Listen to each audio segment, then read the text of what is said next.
Bismillahirrahmanirrahim. Alhamdulillahi rabbil alamin. Wassalatu wassalamu ala rasulih Muhammad wa ala alihi wa ashabihi ajma'in. Rabbi yassir wa la tu'assir wa tammim bil khair. Assalomu alaykum hurmatli jamoatimiz. Inshaalloh bugun Alloh taolaning suralaridan muborak sura Alaq surasini davom ettiramiz. Kecha avvalgi 5 oyati haqida, ya'ni islom dinining boshlanishi, vahiyning boshlanishi, Payg'ambarimiz sollallohu alayhi vasallamning holatlari haqida suhbatlashgan edik. Bugungi 6-oyatimizdan boshlab mazmun mutlaqo avvalgidan o'zgaradi. Ya'ni Alaq surasining birinchi 5 oyatida nimani o'rgandik? Islom dini ma'rifat, ilm dini ekanligini. Va Alloh taolo insonni alaqadan yaratganini, Alloh taolo insonga bilgan, bilmagan narsalarni, ya'ni insonni o'zi bilgan, ya'ni Alloh taolo o'rgatgan va hali o'rgatmagan narsalarni kelajakda o'rgatishini bilib oldik. Keyingi oyatlar esa insonni tug'yonga ketishi va bu tug'yonga ketishning sabablari haqida bo'ladi.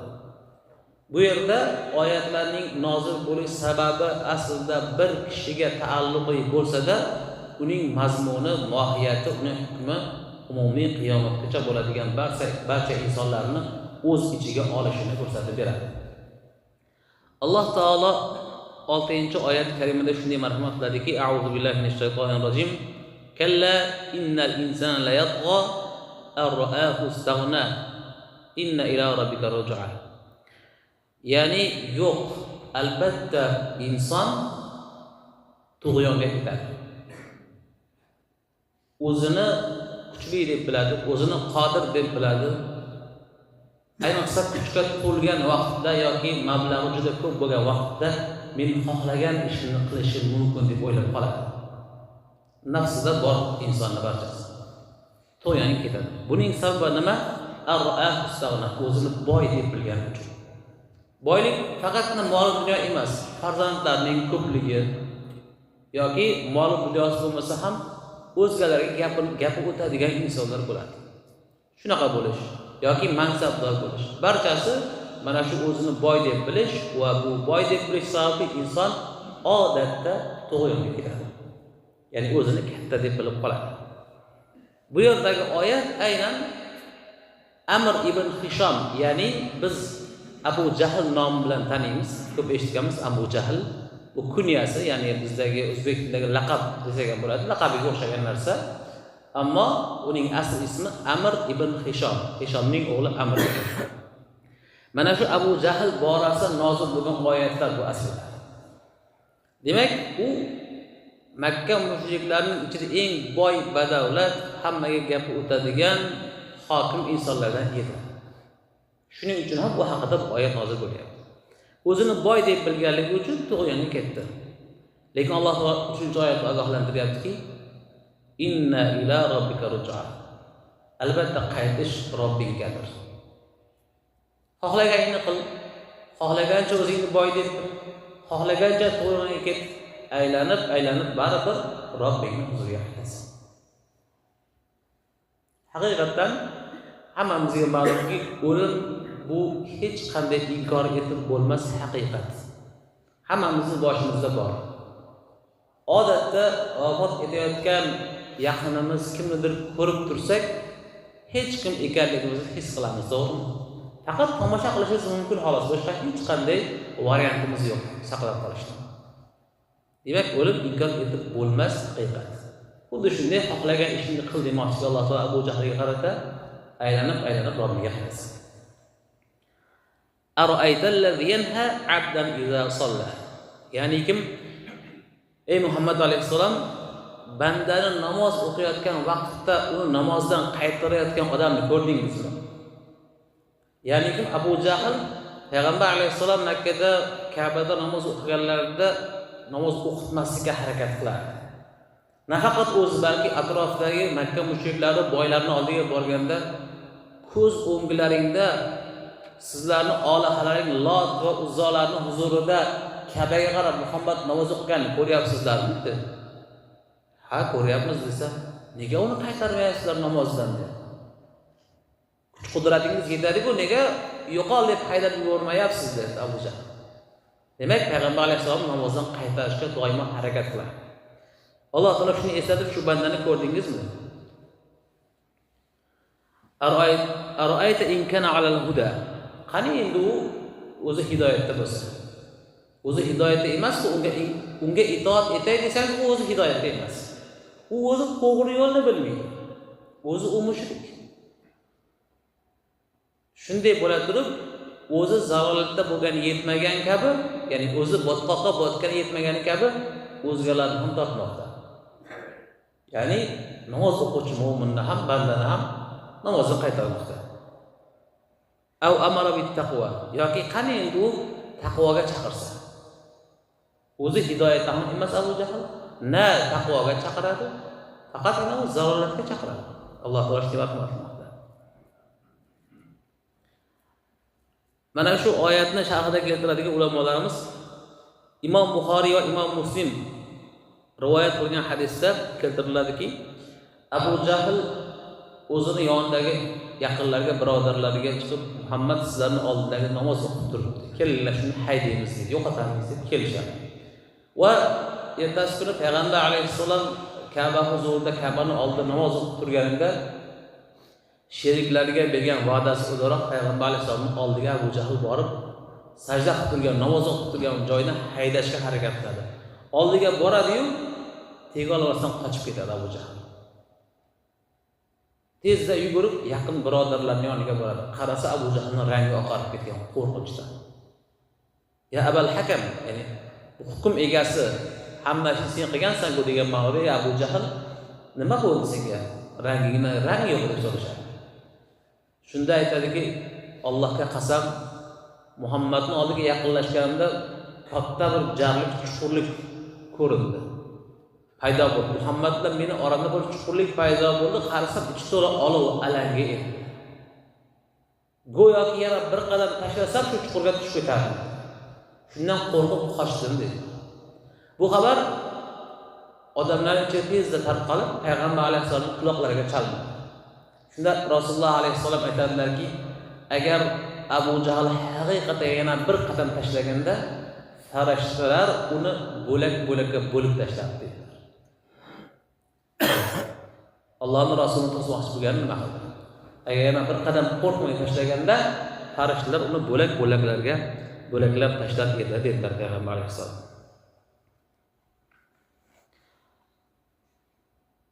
Aroayta in kadza wa tawalla alam ya'lam bi anna Alloha yara. Ya'ni u Abu Jahl shunday odam ediki, ko'rdingizmi shunday odamligini? U Qur'oni Karim yolg'onga chiqardi. Bu she'riyat dedi. To'qima uydirma dedi. Avvalgilardan qolgan ertaklar deb ko'rdi. Xohlagan gapini gapirdi. Ya'ni kim Qur'onni yolg'onga chiqardi. Va tawalla degani arab tilida yuz o'girdi degani.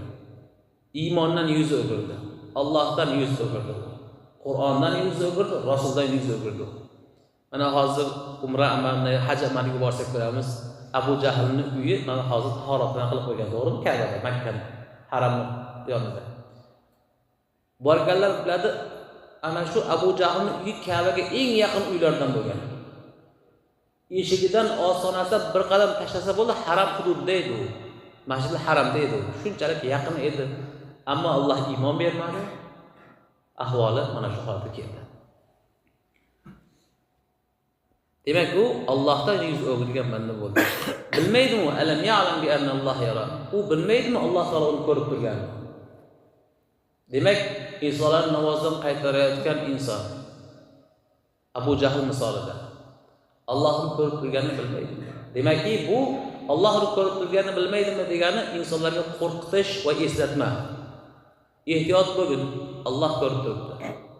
Hammasini jazosini ham olasan, mukofotini ham olasan degan ma'noni bildirar ekan. Kalla la illam yantahi lanasfa'an bin nasiya. Ya'ni kim agar Abu Jahl mana shu namozdan qaytarishga o'xshash ishlardan qaytmasa, biz uni peshonasidan tutamiz. Nasiya peshona degani mana shu peshona bilan soch chiqqan joy. Mana shu sochi ilk chiqqan joy desa ham bo'ladi. Ushlab jahannamga tortish uchun. Nima uchun aynan peshonasini ushlab tortadi desa, insonning eng aziz va mukarram joyi yuzining ham eng mukarram peshonasi. Shuning uchun ham biz Alloh taolaga eng mukarram joyini yerga qo'yib ibodat qilamiz. Endi mana shu joydan ushlab jahannamga uloqtirish esa insonning eng past xorlash hisoblanadi. Shuning uchun ham Alloh taolo uni mana shu peshonasi qiladi demoqda. Qanday peshona? Nasiyatin kazibatin xoti'a. Xatokor, yolg'onchi peshonasi. Nima uchun xatokor, yolg'onchi? Chunki inson fikrlaganda miyasi bilan fikrlaydi, boshi bilan fikrlaydi. Agar Alloh taoloning oyatlarini tafakkur qila olganda edi bu jahl, haqiqatni qabul qila olganda edi, u iymonga kirar edi. Haqiqatni qabul qila olmadi, balki shuning uchun ham nima bo'ldi? U xatokor, gunohkor bo'ldi.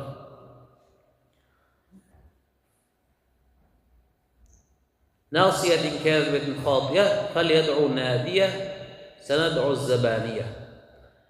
Endi Alloh taolo mana shu oyatda yana bir va'id qilyaptiki, Abu Jahlga nisbatan, endi u jahannamga tushgandan keyin o'zini yaqinlarini chaqirsin. Mana Makka mushriklari Makkada nima ish qilsa birga chaqirib olardi-ku, islomga dushmanlik qilgan. Qani shu yaqinlarini bir chaqirsa endi jahannamda. Biz esa jahannamdagi azoblovchi zaboniya deydi, azob farishtalari. Mana shu zaboniyalarni chaqiramiz. Qani qaysi bir kuchli keladi? Abu Jahlning yaqin birodar qarindoshlari bizni farishtalarimizni azobidan qutqara olarmi-ki? Aniq qutqara olmaydi. Demak, qiyomatda ham yagona g'olib zot bu Alloh taolo bo'ladi. Shuning uchun so'nggi oyatda unga ergashma. Abu Jahlga o'xshash iymonsiz insonlarga ergashma, balki sajda qil va Robbingga yaqinlash deydi. Mana shu oyatlardan bir hadis sharifda keltiriladiki, ya'ni namozdan qaytarish masalasida Ali roziyallohu anhu kunlardan bir kuni bir jamoa insonlarni namoz o'qiyotganlarini ko'rib qoldilar. Lekin hali namoz vaqti kirmagan edi. Namoz vaqti kirmagan edi. Shunda Ali roziyallohu anhu bular xato qilib qo'yibdi-ku, hali namoz vaqti kirgani yo'q, boshqatdan o'qish kerak demoqchi bo'ldilar-da, indamay turdilar. Shunda atrofdagilar, "Hazrat, siz katta odam bo'lsangiz, payg'ambar alayhisolamning kuyovi bo'lsangiz, eng buyuk sahobalardan, yoshlardan eng birinchi iymon keltirgan siz bo'lsangiz, ha bularni qaytarmaysizmi? To'xtatishmaydimi namozlarni?" desa Ali roziyallohu anhu aytgan ekanlarki, o'sha Alaq surasidagi namozdan qaytargan degan so'zga men ham tushib qolishdan qo'rqaman degan ekanlar. Qarang. Shuning uchun namoz o'qiyotgan joyda qaytarmagan ekanlar.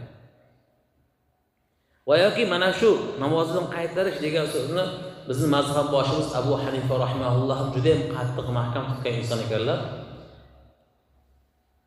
Kunlardan bir kuni Abu Hanifa rahimahullohga shogirdlari Imom Abu Yusuf dunyodagi eng birinchi qoziyul quzzot, qozlar qozisi unvoni nomiga sazovor bo'lgan yagona shaxs Abu Yusuf rahimahulloh bo'ladilar. Bu Abu Hanifa rahimahullohning eng katta shogirdlaridir.